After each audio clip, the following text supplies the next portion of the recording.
Yeah, just a short update from the motherland. Up in the mountains, they celebrating Marcus Garv3y Day. Been live from the motherland. I've been here for a while, so they said we ain't had no updates from you. So for everybody who are checking on me, I'm fine. I'm well. Doing well. It takes time to heal and recover and recalibrate when you're coming over here from America in these different imperial spaces. You gotta decolonize your mind, de-Europeanize your mind. A lot of things on your mind that you have to undo and unravel and untangle, and you gotta kind of find yourself all over again. It's like being born again, you see. And you gotta reaffirm your connections to your ancestors, to your God, and and over here you gotta ask yourself, you gotta redefine a lot of these concepts. What is God? What is spirit? What is our connection to these things? Um, it'll be very hard for you if you're coming over here trying to cleave to what the imperialists gave you or what you got from America. It'll be very, very, very rough for you, and you won't see the success you should see if you're trying to bring your imperialist mentality over here. You won't see the success that you could see. So this is the motherland. This is where we all came from. And if you don't believe that, well, shit, go jump off a cliff or stay where you at and deal with that. But it's time for us as a people to recalibrate. You see what I'm saying? You just say touch grass. You know, capitalism isn't capitalism isn't a humane way of life. You can't be born and die old living a completely capitalist system. If you are born and die of old age, you live your whole entire life in the capitalist system, then you've never experienced humanity.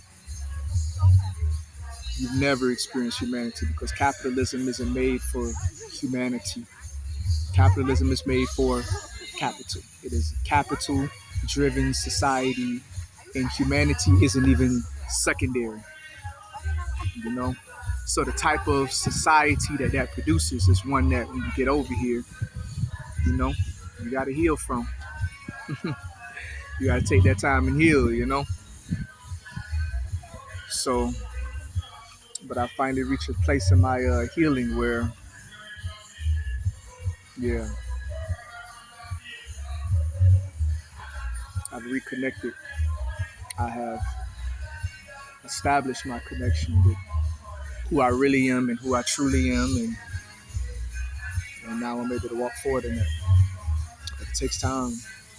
Waking up in the middle of the night screaming, having nightmares at night, reaching for people that, died or passed away in the middle of the night.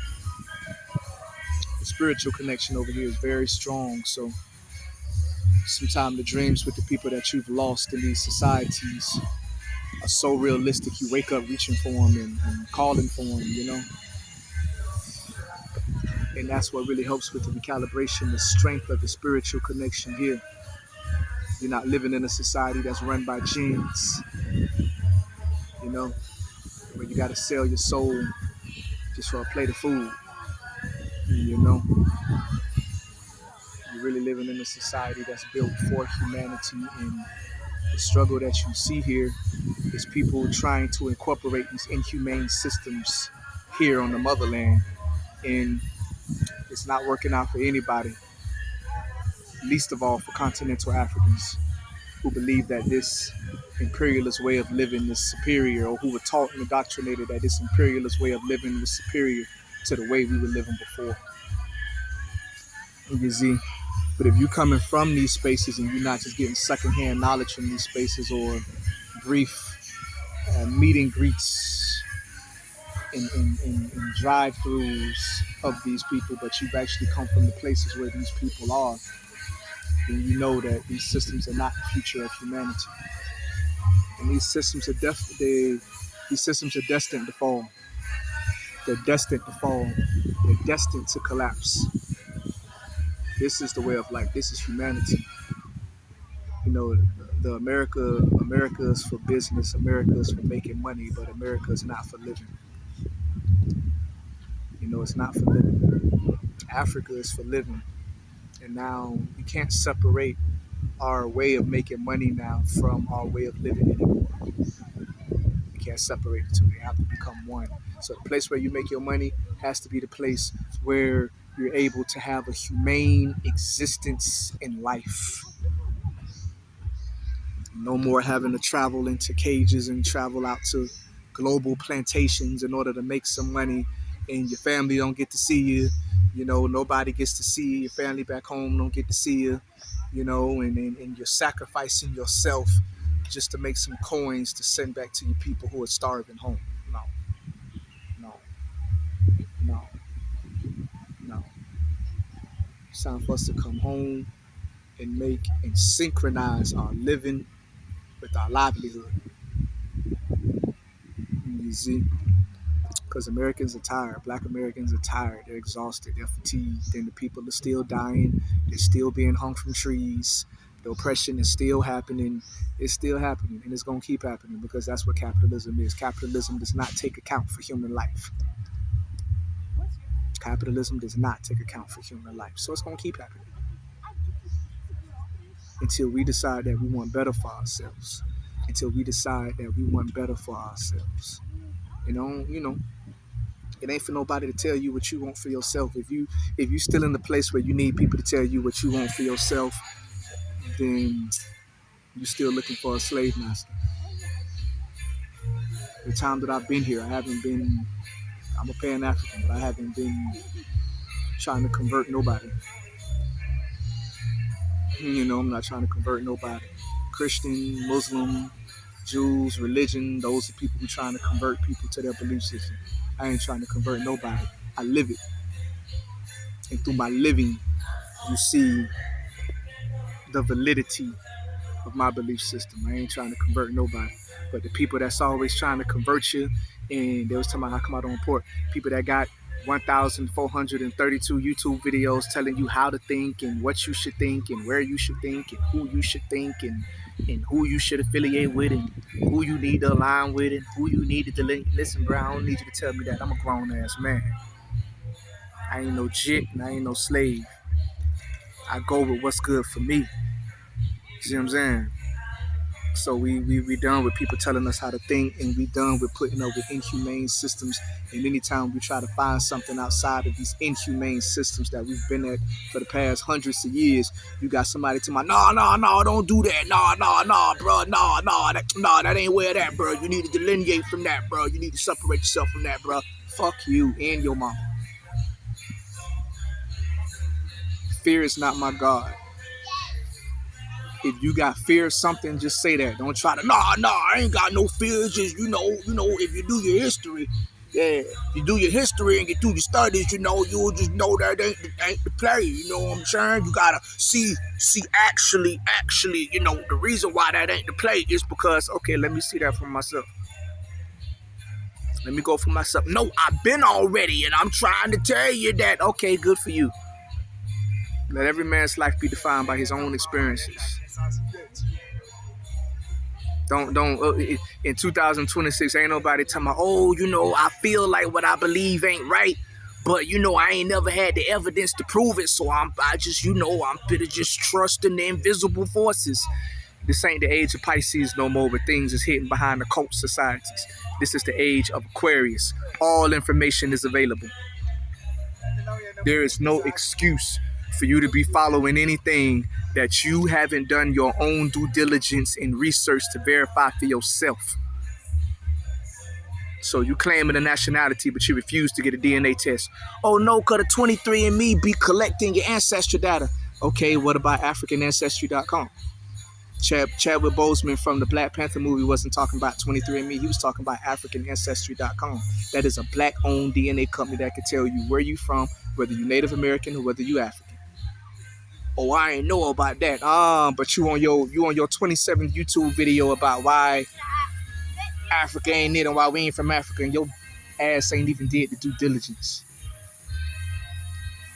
We not doing blind faith no more. Cause most of the people who done came out of religion done took religious level faith and following and just put it in another belief system.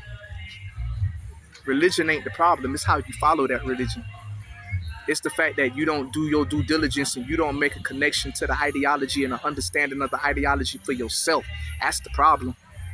If you made the connection with the Bible itself, you would find the missing books, the missing passages, and understand it for yourself. If you made the connection with your religion, your spirituality, even if it's Muslim for yourself, you will see that the Muslims and the Egyptians came out of Egypt. And that Muslim and Judaism and Christianity all came from the same belief systems in Kemet. And then finding what's synonymous between all four of these belief systems and all belief systems in the world at that time, you will find the absolute truth. But you just sitting around to me, I don't know, somebody just told me, I don't know, I ain't got no evidence. I feel like something ain't right, but I don't know. I don't know. So until I know, until the evidence is made available to me,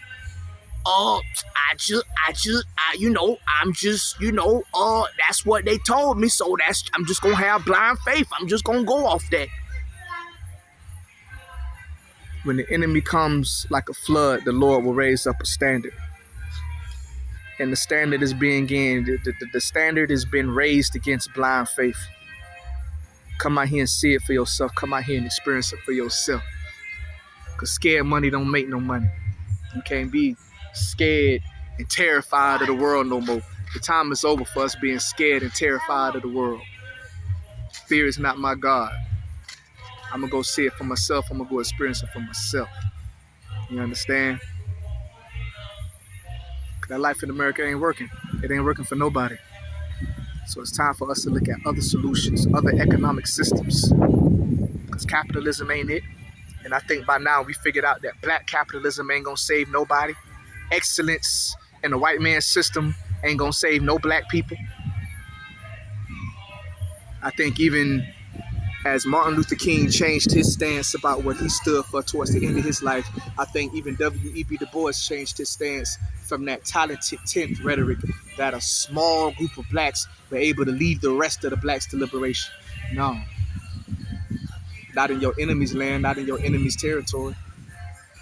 We have enough study and research and historical data to now go back to these things that we have been taught for black excellence. The Booker T. Washingtons and the W.E.B. Du Bois, the early works of W.E.B. Du Bois, who became a Pan-African in the later years of his life.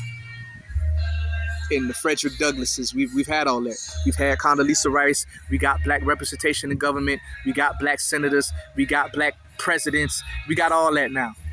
We got the right to vote. We got all that now. And it ain't did a damn thing for us. Because you operate in a system that wasn't made, that wasn't even built for you. So if you want to keep fighting in a place where you only 14% of the population and you fighting against 85% of the people just to get food to eat, how about you join with the rest of your brothers in the homeland, in the motherland, where your people make up 98% of the population? And he said, well, Africans ain't my people. Same thing.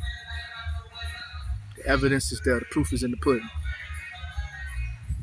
Just like you got ignorant motherfuckers in America, you got ignorant motherfuckers over here too. But just like the ignorant motherfuckers in America don't represent us as a people, the ignorant motherfuckers over here don't represent Africa as a people. Find the people that resonate with you and build in the place that resonates with us. So whatever you got to say, oh, they don't accept us, they don't, but I'm living proof. It's cap. I'm living proof. It's cap. C-A-P, cap. And we still stuck on this outward validation. You got to de-Europeanize your mind. You got to decolonize your mind. Oh, the Africans don't accept us. Okay, the white man don't accept you either. Oh, the Africans sold us into slavery. Okay, black people sell you into slavery every day in America. All of your black bourgeoisie and black boule is selling you into slavery every day. You ain't mad at them. FBA selling you into slavery right now. You ain't mad at them. You see? So we don't give a fuck about nobody no more. We don't give a fuck about what nobody got to say or what niggas trying to do against us. It's our time to rise. It's our time to unite, and it's our time to build something. And if you get in the way, man, this is destiny, bro. You can't stand in the way of destiny. You can't stand in the way of God. You can't. So if you're going to let somebody hold you back from your destiny because they don't like us and they don't accept us and you got people on the continent, that's not the majority of the continent. Imperialism is everywhere. Imperialism ain't just in America. The brainwashing and the indoctrination is everywhere. But if you are undoctrinated, then you can move and do what you got to do wherever you need to do it. Why? Because if you're indoctrinated, then you understand what you need to do. If you're still indoctrinated, you don't know if you're in the right place. You don't know if it's the right time. You don't know if you're with the right people. You don't know nothing. But once you understand what it is that you need to do, now you find something called purpose. But you got to indoctrinate your mind. You got to indoctrinate your mind. And Africans don't like us, and Africans don't mess with us. And this is a Marcus Garv3y Day festival in Africa. When was the last time you saw a Marcus Garv3y Day celebration in America?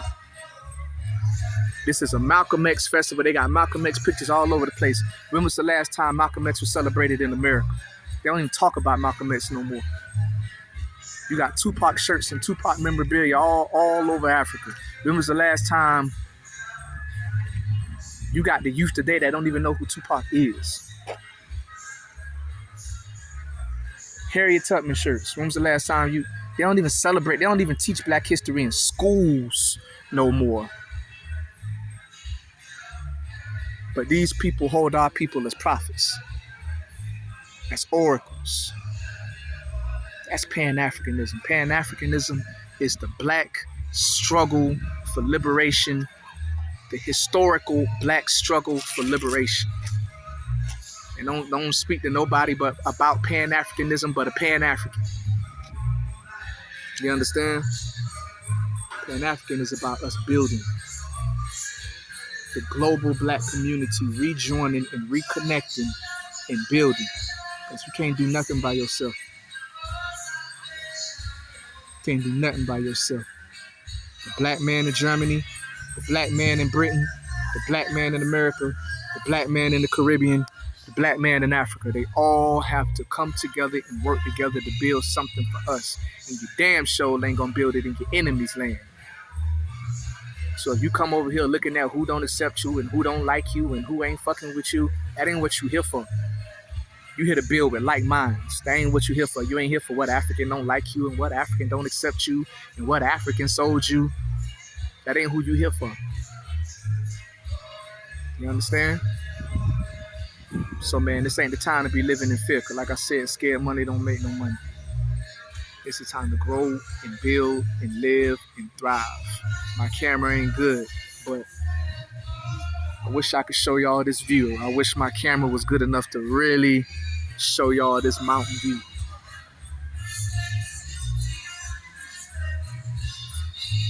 So much land from far away, it looked like the ocean.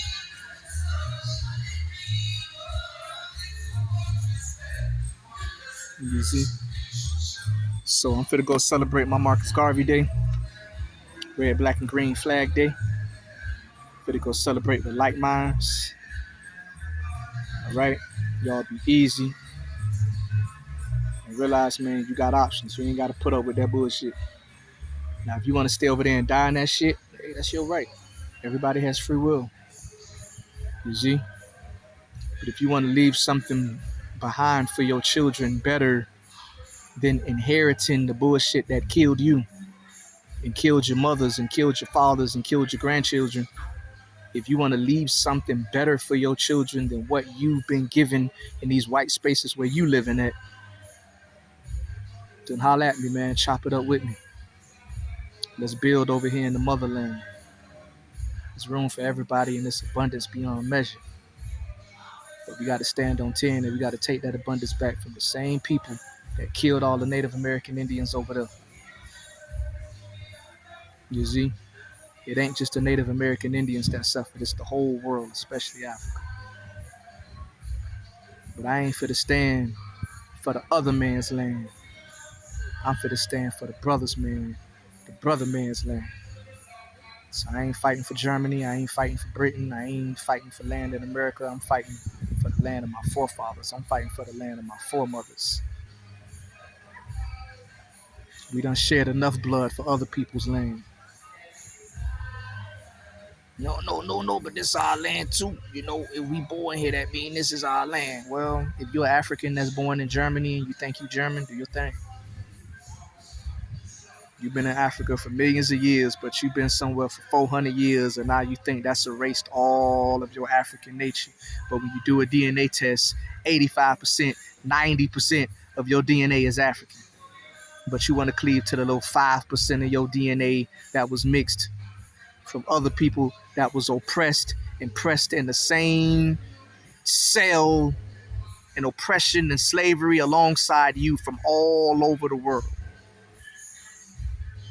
So Africans came and made babies with Native American Indians, and now the babies talking about I ain't African. But your Native American is what, 15%, 5%, 10%? Okay, your African people fuck the Native American. That don't disinherit you from your land. So if that is enough for you to leave your children in that hellhole and die leaving your children in that hellhole, hoping that your children at best get to go to an American college and get a degree and still can't find a motherfucking job, make billions of dollars, generate trillions of dollars, generate billions of dollars, and still die goddamn broke with nothing to hand down to your children but trusts and land grants. You don't even pass down property no more. If you pass down property after you die, your kids can't afford to pay the taxes on it. So now you got to put your property in the name of a trust, which is owned by the white man, which is owned by the government, which is owned by the powers that be. And now you're not even passing down land no more. You passing down trusts. You passing down paperwork that says you are the legal authority on this land that otherwise belongs to the trust. So when I die, I don't get to hand a piece of property to my children. I put my property in the name of a government trust, and now I'm handing my children down access to a trust. To he who has, more shall be given, but to he who does not have, even what he appears to have shall be taken. I'm not handing my kids no paperwork. I'm handing my kids land and property. That's the way to go. And to those who understand that, welcome to the new world. To those who don't, your time is almost up. If you ain't front lines, get up out the goddamn way. Shouts out to Kendrick Lamar and all the real niggas out here. I'll let you work, man.